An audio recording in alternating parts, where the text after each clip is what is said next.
The sun hung red and strange in the sky above the colony settlement of New Dawn. Commander Lisa Morrison stood at the observation post, her hands gripping the metal railing so hard her knuckles turned white. She had seen the ships arrive 3 hours ago. They were massive, black, and shaped like predators. The Vex had come. New Dawn was home to 7,000 humans. They had built this settlement with their own hands over the past 10 years. The buildings were simple structures of reinforced steel and concrete. The fields produced enough food to keep everyone alive. There was no advanced military, no orbital defense stations, no weapons that could touch the ships hanging in the sky above them. There was only Lisa, her security force of 400 soldiers, and whatever courage they could find in the next few hours. The radio crackled. Her second officer, Derek, spoke from the settlement control center. His voice was steady, but Lisa could hear the tension underneath it.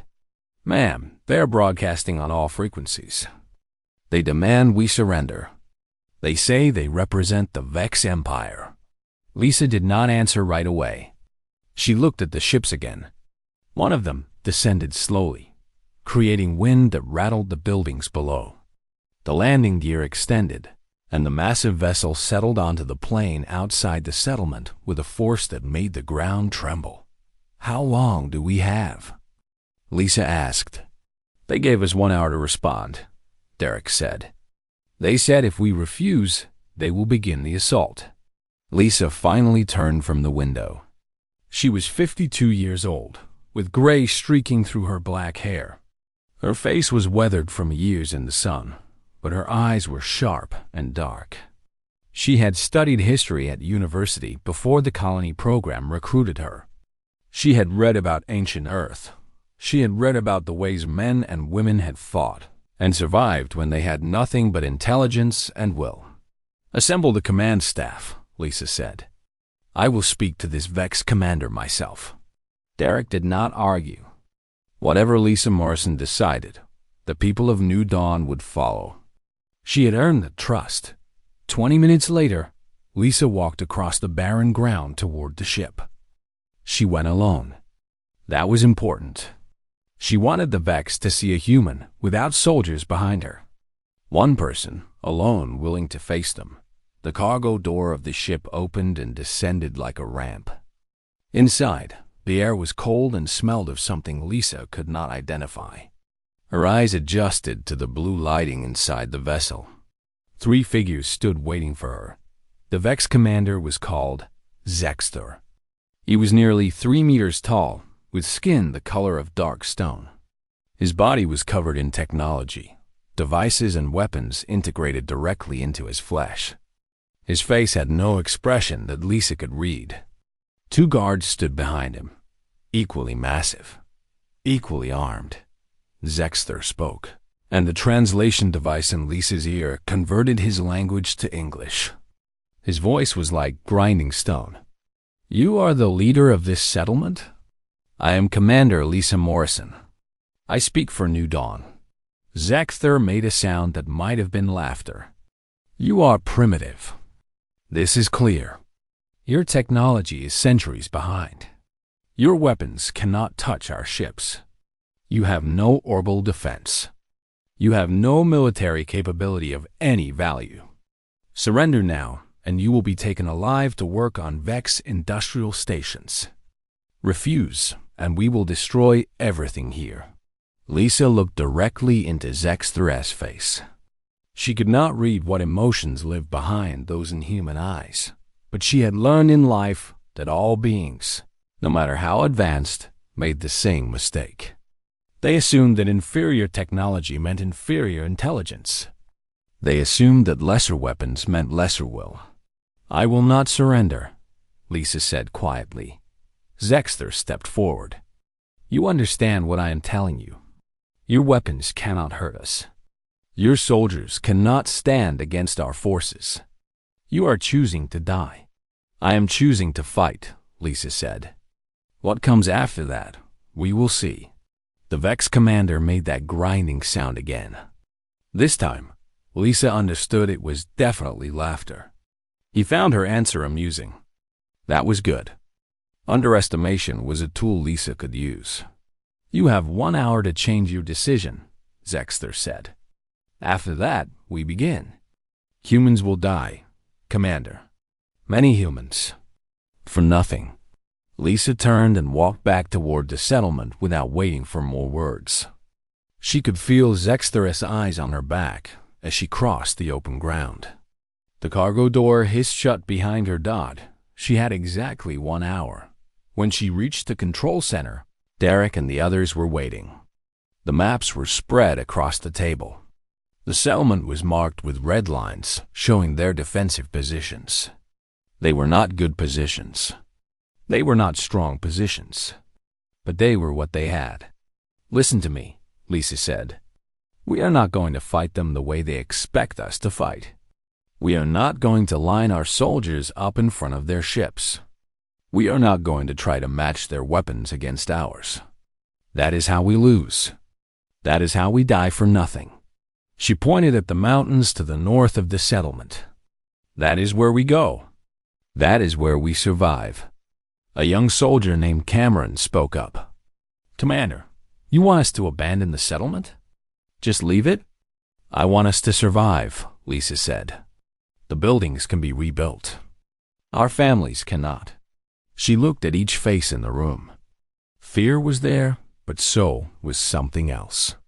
Something that made humans dangerous. It was the will to continue. It was the refusal to accept that the outcome was already decided. We have soldiers who know how to move quietly through terrain. We have people who understand our world in ways the Vex never will. We have something they do not have. We have nothing left to lose. That makes us dangerous. Cameron nodded slowly. What are your orders, Commander? Lisa looked at the map one more time. Get everyone to the evacuation point. Take only what you can carry. Move fast and move quiet. The Vex are coming, but they are not here yet. That time, that is ours. The alarm sounded across New Dawn. The evacuation had begun. 4 hours later, the settlement of New Dawn was empty of humans. Only the buildings remained, standing alone under the red sun. The Vex ships descended and began to destroy everything they found. They expected resistance. They expected a fight. What they found was an empty settlement and the knowledge that their prey had escaped. In the mountains to the north, Lisa Morrison and her people were beginning to plan how they would make the Vex Empire regret coming to this world. The cave system in the mountains had sheltered humans before. Ancient carvings on the walls told stories of civilizations that had existed thousands of years before Lisa's time. Now it would shelter them again. 7,000 people huddled in the darkness, and Lisa stood in the largest cave chamber, preparing her people for war. The evacuation had been clean. Every human had made it out before the Vex destroyed the settlement. They had lost buildings and stored supplies, but they had lost no lives. That was important. That was the first victory. Lisa gathered her command, staff in a smaller chamber where a chemical light hung from the ceiling. Derek was there. So was Rachel, the medical officer who had worked in the settlement hospital. Victoria was present too, the scout who knew every inch of terrain for 100 kilometers. The fourth person was Marcus, the commander of the security forces and a veteran of Earth's military training programs. They will expect us to scatter, Lisa said. They will expect us to break into small groups and hide. That is what inferior forces do when confronted with superior power. We are not going to do that. We are going to fight. Marcus leaned forward. With what, Commander? Our weapons cannot penetrate their armor. Our soldiers are trained for peacekeeping, not warfare against advanced aliens. Correct, Lisa said. She pulled out a small device, something she had built herself from settlement materials. But they will fight us with the same tactics they use everywhere. They will advance in formations. They will rely on their technology to protect them. They will expect us to die when we attack them, so they will not respect us. They will make mistakes. Rachel spoke next. You are going to use psychology against them? I am going to use their own assumptions against them, Lisa said. They think we are primitive. They think our weapons are toys. They think that if they advance toward us with enough firepower, we will break and scatter. They have never encountered a human who fights without those expectations. Victoria studied the map on the ground. It showed the territory surrounding the mountain caves. What is your plan exactly, Commander? Lisa pointed to a narrow valley leading down from the mountains. They will advance through here. It is the easiest route. We will meet them here, in this valley. We will appear to be weak. We will appear to be poorly organized.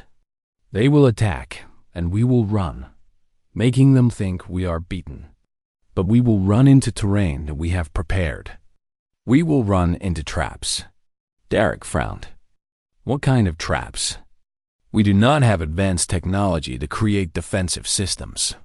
No, Lisa agreed. We have something better. We have the terrain itself. We have the knowledge of this world that they do not possess. We have prepared the ground ahead of time. When they advance, they will find the path beneath them becoming unstable. They will find steep drops they did not expect. They will find their formations broken by geography. Marcus understood first. You are going to use the land as a weapon. The land is our ally, Lisa said. They brought advanced weapons designed to fight other advanced civilizations. They brought ships that need open space to operate. But here, in these mountains, in these valleys, they are limited to what their soldiers can do on foot. And on foot, with our preparation, they will find themselves in positions where their superiority means nothing. Over the next 3 days, Lisa's command sent teams throughout the valley. They marked paths. They weakened stone formations. They dug holes covered with materials that looked stable from a distance, but would collapse under the weight of the Vex soldiers. They prepared the ground in dozens of places, creating an invisible battlefield that favored those who understood it. On the 4th day, the Vex moved out from their position at new dawn. A full battalion of soldiers, perhaps 200 of them, advanced into the valley below the mountains. They moved in formation, confident and disciplined. Lisa watched from her position high on the ridge. She had 150 soldiers with her, armed with conventional weapons that would barely scratch the Vex armor. But that was not the plan. When the Vex were deep in the valley, she gave the signal. Her soldiers opened fire, not with intention to kill, but with intention to drive the Vex forward. The bullets bounced harmlessly off armor, but the noise was enough. The Vex commander shouted orders, and his soldiers began to advance up the slope toward the human position. Lisa and her soldiers retreated, falling back into the mountains. The Vex pursued them. The first trap came within minutes. The ground beneath a group of 6 Vex soldiers simply gave way. They fell into a crevasse that had been hidden by carefully arranged stones and vegetation. Their comrades heard them fall. They heard the sounds of pain and confusion in their language. The Vex command structure faltered for just a moment. That moment was enough. Lisa's soldiers hit them from the sides, from positions above, from places the Vex had not seen. The Vex soldiers returned fire with weapons that burned through rock and melted stone, but they were now scattered, no longer in the perfect formations they had hoped to maintain. Some of them fell, not to Lisa's bullets, but to the terrain itself, to unseen drops and unstable ground. The battle lasted 3 hours. It was not a victory in the traditional sense. Lisa's soldiers were not killing the Vex in any significant numbers, but they were driving them back. They were forcing the Vex to retreat from the mountains toward the open ground below. As the last Vex soldier limped back down the valley, Lisa received word from the scout positions. They had killed 17 Vex soldiers and injured many more. They had lost 8 humans. 8 deaths was 8 too many, but it was not the catastrophe everyone had feared. The Vex had tasted defeat. They had advanced with confidence and had been forced to retreat. That night, in the cave chamber, Lisa met again with her command staff. News had reached them from other human settlements. They had heard the story. They had heard that Lisa Morrison had fought the Vex and won. Within a week, soldiers from 3 other settlements had made their way to the mountains. They came looking for Lisa. They came looking for someone who had proven that the Vex could be fought by the end of the month. There were 3,000 soldiers gathered in the mountain caves. Young men and women, determined and desperate. They came because they had seen something in Lisa's victory that changed everything. They came because they had proof that the Vex could bleed. Marcus spoke words that were being whispered throughout the camps. They are calling you the warrior queen, Commander. Lisa did not smile. She did not take pride in the name. She only nodded and turned back to the maps. The war was far from over. The real battle was still coming. But now, for the first time, she had an army that believed victory was possible. The training camps in the mountains had become cities. Soldiers from every human settlement on the planet had come to join Lisa Morrison. Warriors named Helen, Anthony, Sophia, and thousands more. They came from mining colonies, agricultural settlements, and scientific outposts. They came from every place humans had built on this world.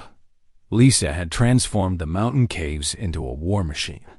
She divided her forces into units of 20. Each unit learned to move as one organism. They learned to read terrain the way the Vex never could. They learned that technology meant nothing if you could not see your enemy, could not predict where they would strike. The training was brutal. Each morning, soldiers woke before dawn and ran through mountain passes while carrying heavy packs. They learned to construct defensive positions using only natural materials. They learned to identify weak points in Vex armor and formation patterns. Most importantly, they learned to think differently than the Vex expected them to think. Lisa brought in people from the scientific settlement. Engineers and technicians studied the Vex communication systems. They worked for days trying to decode the signals the Vex ships exchanged with their ground forces. It took 2 weeks, but they cracked it. The codes were complex, but they were inflexible. The Vex military relied on predetermined protocols. They sent the same signals in the same format every time. This was a weakness Lisa could exploit. One night, she gathered her senior commanders around a table. Derek was there, now coordinating logistics for the growing army. Rachel had established field hospitals throughout the cave system, preparing for casualties they all knew would come.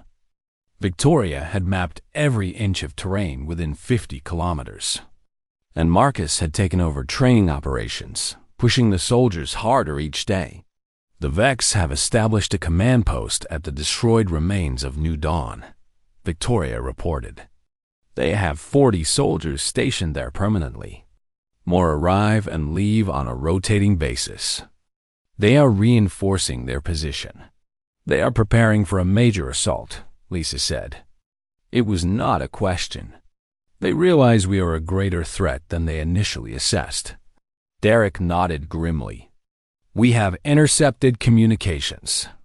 The planetary commander, Zexter, has been sending reports to the Vex fleet. He is telling them that humans are more dangerous than any species they have encountered. That is good, Lisa said. That means they will take us seriously. They will commit more forces. They will be more cautious. Caution slows operations down. It gives us time. Helen, one of the commanders of the larger military divisions, spoke up. Commander, we now have nearly 10,000 soldiers.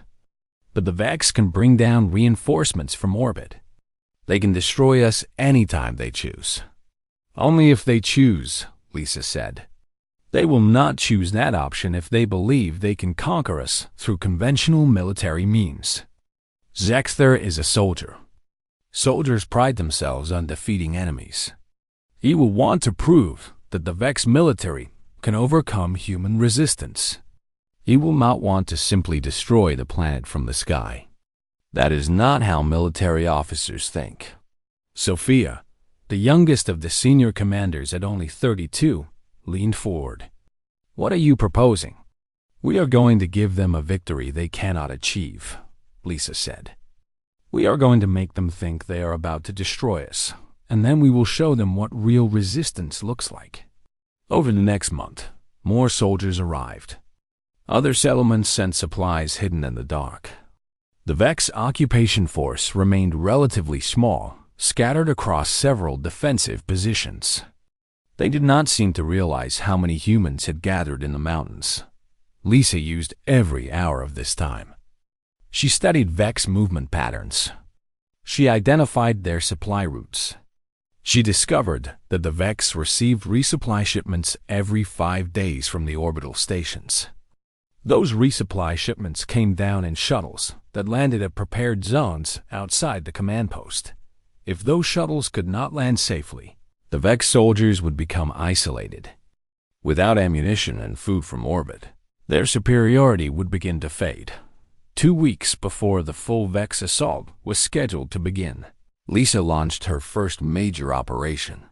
A team of 50 soldiers, led by Cameron, moved silently through the night toward the supply landing zone. They did not attack with weapons. Instead, they placed obstacles made of stone and metal on the landing field. They positioned them carefully so that a Vex shuttle pilot would think it was safe to land until the last moment. The first shuttle came down and clipped one of the obstacles on landing. The impact was not catastrophic, but it was enough to damage the vessel. The next shuttle, warned by the first pilot, attempted to land elsewhere. But Lisa's soldiers had prepared 3 other potential landing zones the same way. The Vex pilot had nowhere safe to land. For the next 4 days, no supplies reached the Vex command post. They began to ration their ammunition and food. The soldiers became frustrated and angry. Zexter demanded explanations from his commanders. How could such a primitive species disrupt basic military operations? The Vex escalated. They sent out patrols looking for the human soldiers. The patrols were precise and brutal, moving in formations designed to find and eliminate enemies. But Lisa's soldiers did not meet them in open combat. Instead, they ambushed the patrols from positions the Vex could not see. They used weapons that they had captured from the Vex themselves, letting the enemy wonder why their own weapons were being used against them. The psychological pressure was working. Zexter began to understand that he was not fighting a confused, panicked species. He was fighting a disciplined military force led by a commander who understood strategy. That realization pushed him to make a decision. He would end this now. He would commit the full force of the Vex military to a single massive assault. He would gather every soldier the planet could support and send them into the mountains. He would crush the human forces in one brutal engagement. Zexter did not know this was exactly what Lisa Morrison was waiting for in the command cave. Lisa studied the communications intercepts. She saw the orders going out to gather forces. She saw the Vex military machine beginning to mobilize for total war. She turned to her commanders. "They are coming," she said simply. "All of them. This is the moment we have been training for." The soldiers who heard those words did not feel fear. They felt something much stronger. They felt ready. Lisa Morrison had taught them that superior technology did not guarantee victory. She had taught them that humans could stand against anything if they had courage and strategy. She had taught them that the Vex, for all their power, were not gods.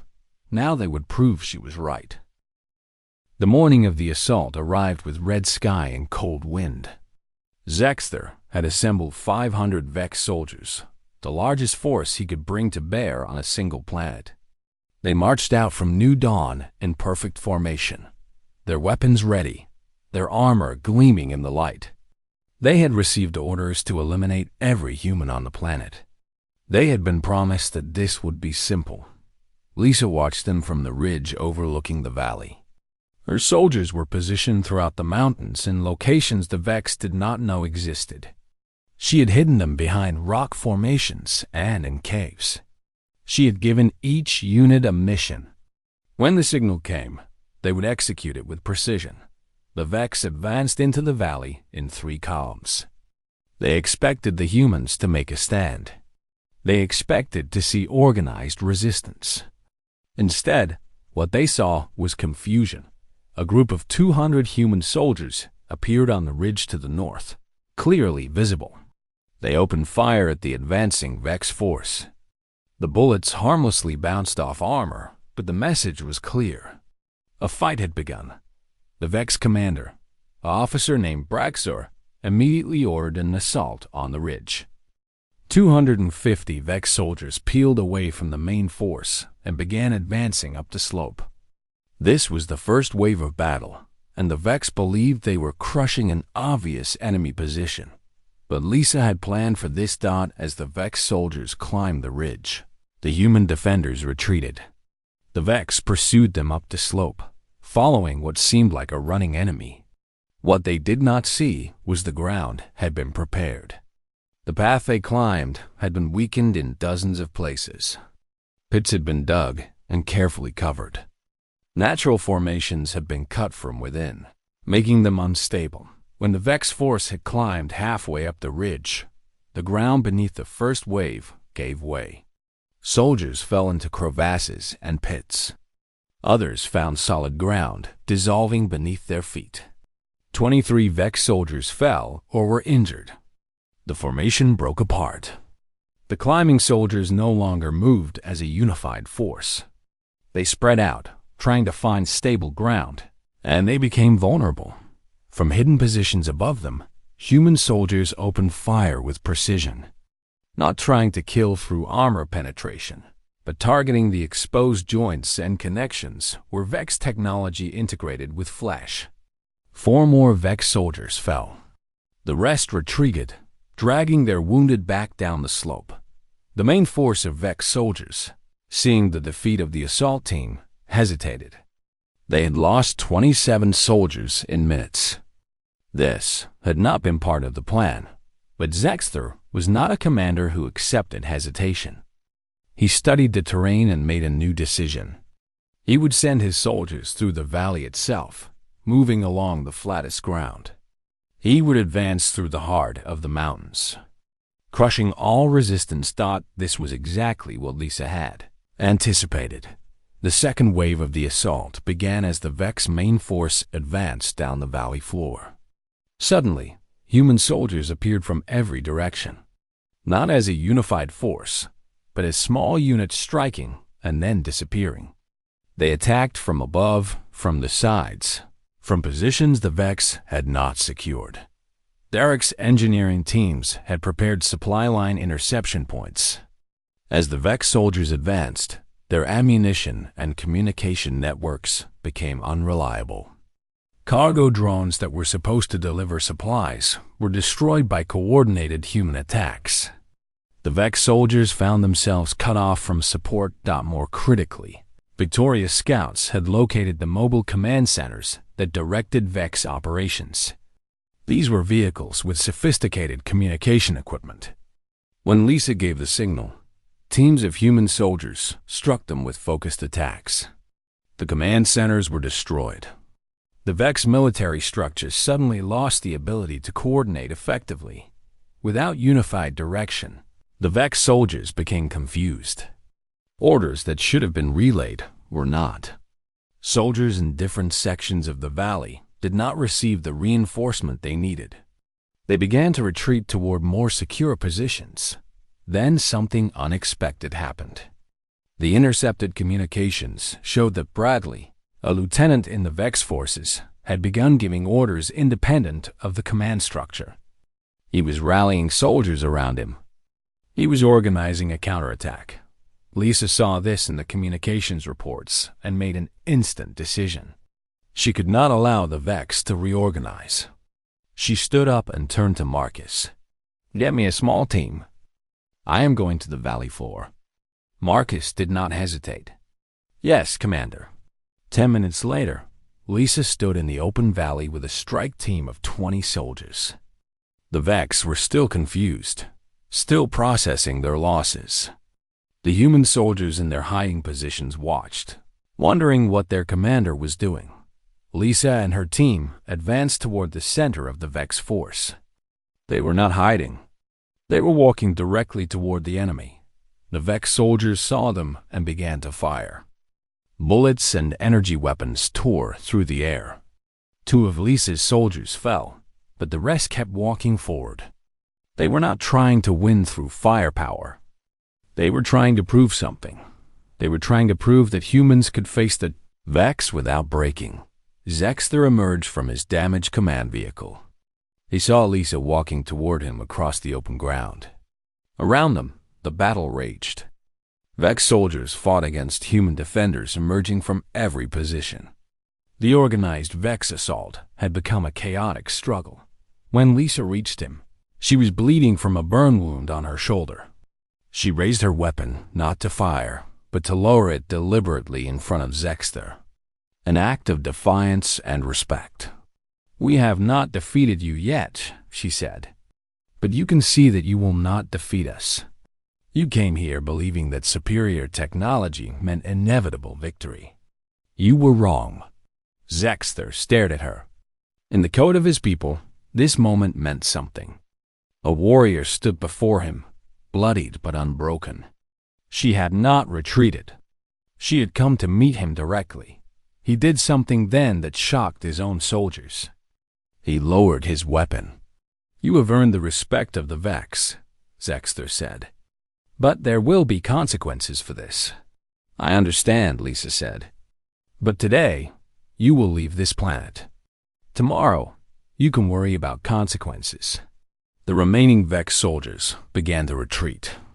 They moved toward their ships in an organized withdrawal. The humans did not stop them. The battle was overdone as the Vex vessels rose into the sky. Lisa collapsed. Rachel was there immediately, treating the burn wound, checking for other injuries. Around her, soldiers began to cheer.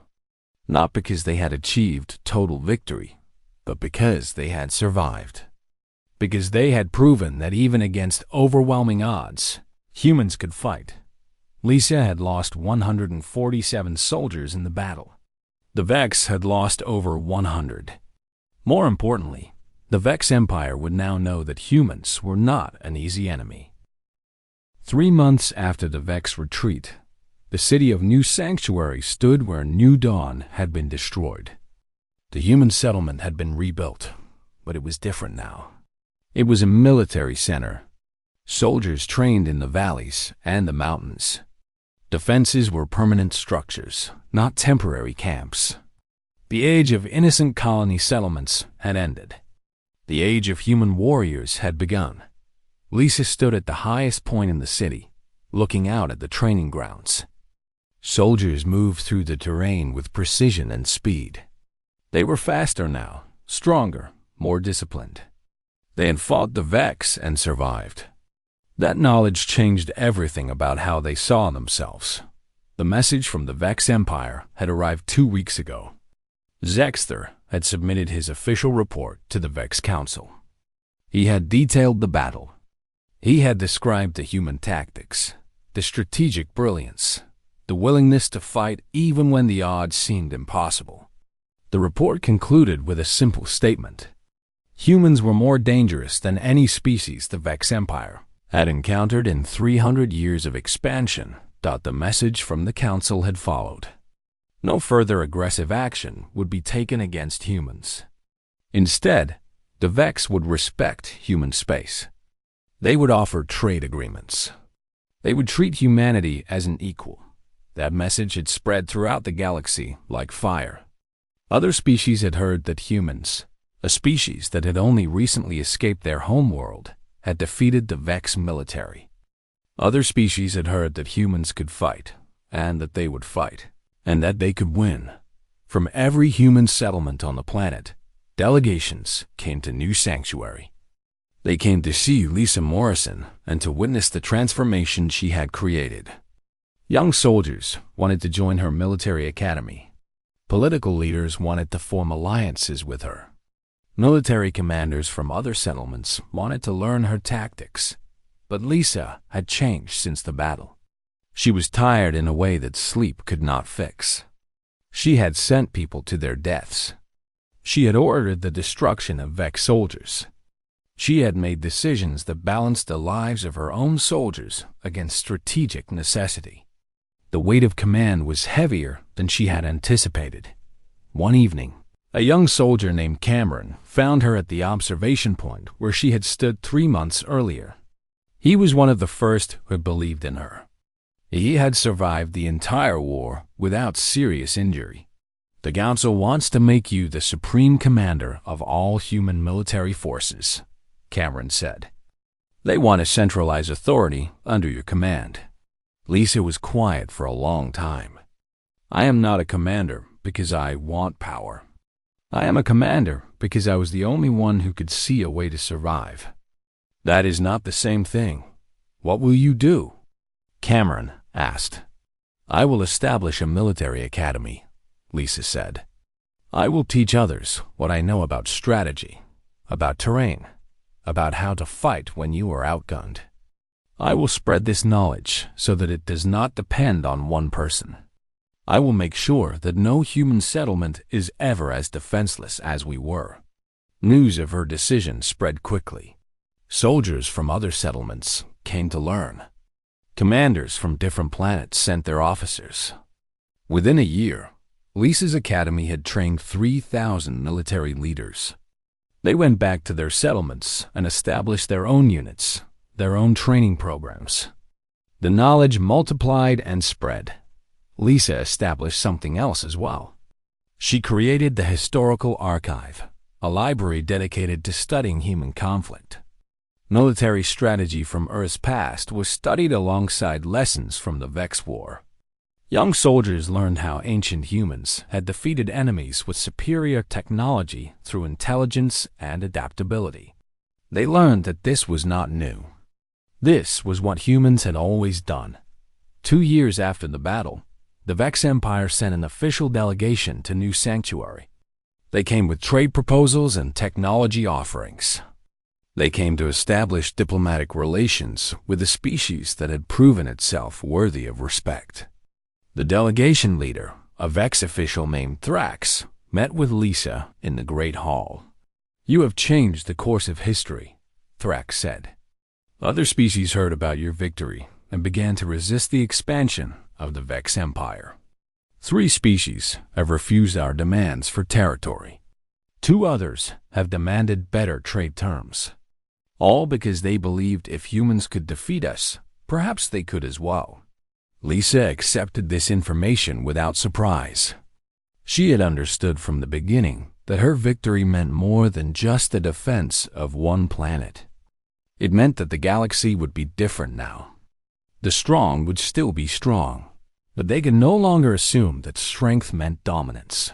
5 years after the Vex withdrawal, Lisa stepped down as the primary commander of human military forces. She was 57 years old now, and the next generation of commanders was ready. Anthony and Sophia had proven themselves as capable leaders. Helen had established a strategic planning organization that was respected across multiple planets. Cameron had been promoted to lead the academy. Lisa remained as the advisor to the council, but her active role in military operations was finished. She spent her time writing. She wrote about the philosophy of war. She wrote about the importance of understanding your enemy, understanding terrain, understanding yourself. Her writings became required reading for military academies, not just on her planet, but across the entire human sphere of influence. One day, as she was working in her study, a young soldier came to her requesting permission to establish a statue in her honor. Lisa declined, but she approved the creation of a memorial instead, one that honored all the soldiers who had died in the war. Names were carved into stone, individual humans who had made the ultimate sacrifice. The memorial became known as the Wall of Human Courage. Lisa was invited to travel to other planets. to speak about strategy and leadership. She visited 5 different worlds. Everywhere she went, young soldiers asked her the same question. How had she known the Vex could be defeated? How had she seen a path to victory when everyone else had seen only darkness? Her answer was always the same. She had not known. She had simply refused to accept that the outcome was already decided. She had studied her enemy. She had learned their weaknesses. She had prepared the ground. And then she had pushed forward with absolute determination, willing to sacrifice anything except her principles. That is what makes humans dangerous, she told the crowds of soldiers. We do not accept defeat. We do not stop fighting just because we are outgunned. We look at impossible odds and we say not yet. We find ways to win when winning should be impossible. That is human nature. That is what no amount of technology can overcome. 30 years after the Vex arrived on her world, Lisa Morrison died peacefully in her sleep. She was 82 years old. Her funeral was attended by representatives from a dozen different species. The Vex sent an official delegation. They came to honor the woman who had changed their empire forever. At her tomb, the inscription read simple words. No titles, no military ranks, no grand declarations. Just the truth. Here lies Lisa Morrison. She taught humanity to fight. More importantly, she taught them to survive. The galaxy had changed since her first battle. The Vex Empire had reformed itself, becoming less aggressive and more diplomatic. Other species had risen up and established their own territories.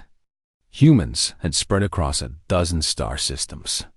And everywhere humans went, they carried with them the knowledge that no opponent was truly unbeatable. Lisa's legacy was not measured in battles, won, or territories conquered. It was measured in the belief she had given to an entire species. The belief that courage and intelligence and determination mattered. That the small could stand against the powerful. That humans, despite their youth as a spacefaring civilization, could look at any challenge and say, "We can face this." That was the real victory. That was the true transformation of human history.